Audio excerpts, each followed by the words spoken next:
Maabitha a ũgitĩri kuma kaunti ya Nyandarua maugĩte matigũtigithĩria mbara ya kũng'ethanĩra na ũrugi, wendia na ũhũthĩri wa njohi njĩkĩrĩre mũkana. Gũkĩrĩ ũguo, maabitha aya nĩmaiyũkĩtie njohi ĩtoĩkaine mũigana wayo itũra-inĩ rĩa Mwĩreri wodi-inĩ ya Gatimũ, gũkĩrĩkana njohi ĩno ndĩkinyanĩirie ikĩro. Pahali tuko vile mnavyoona hapa is like a distilling facility. Ni bomba ya kawaida lakini mtu amegeuza iwe pahali ya kutengeneza pombe ambao ni substandard, second generation, ambaye haieleweki, sumu ambaye inauziwa watu wetu. So hizi vitu leo tumejionea hapa ni purely counterfeit alcohol ambazo huwa tunapigana nao now and then, but leo huyu jamaa siku yake za 40 zilisha leo.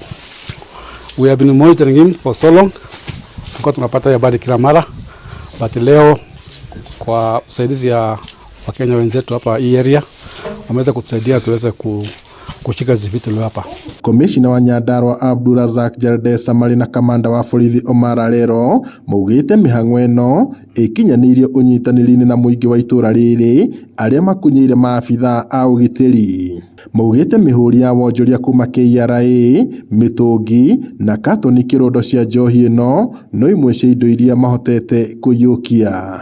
Huyu mjamaa wetu hapa kazi yake ni kufake, ni counterfeit.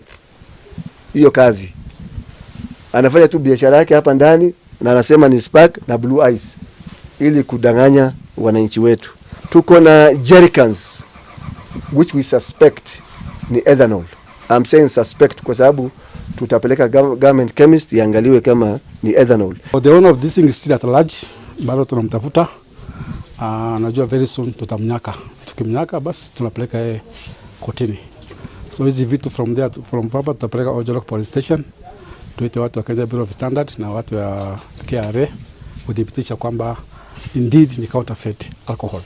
Makigathĩrĩria mũingĩ nĩ wĩrutĩri wao, mugĩte mbara ya kũrũa na njohi njĩkĩrĩre mũkana ĩrabatara ũnyitanĩri ta ũyũ nĩguo kũmĩhukia. No marutĩire mũkana ene nyũmba cia gũkombora na kũhinyĩrĩria bata wa gũthũrima andũ arĩa marakomborithia nyũmba ciao matigakorwo magĩtabania thũgũrĩ ĩtarĩ njĩtĩkĩrie nĩ thirikari. Ngĩribota Inooro TV kuma kaunti-inĩ ya Nyandarua, njĩtagwo Peter Mwangi.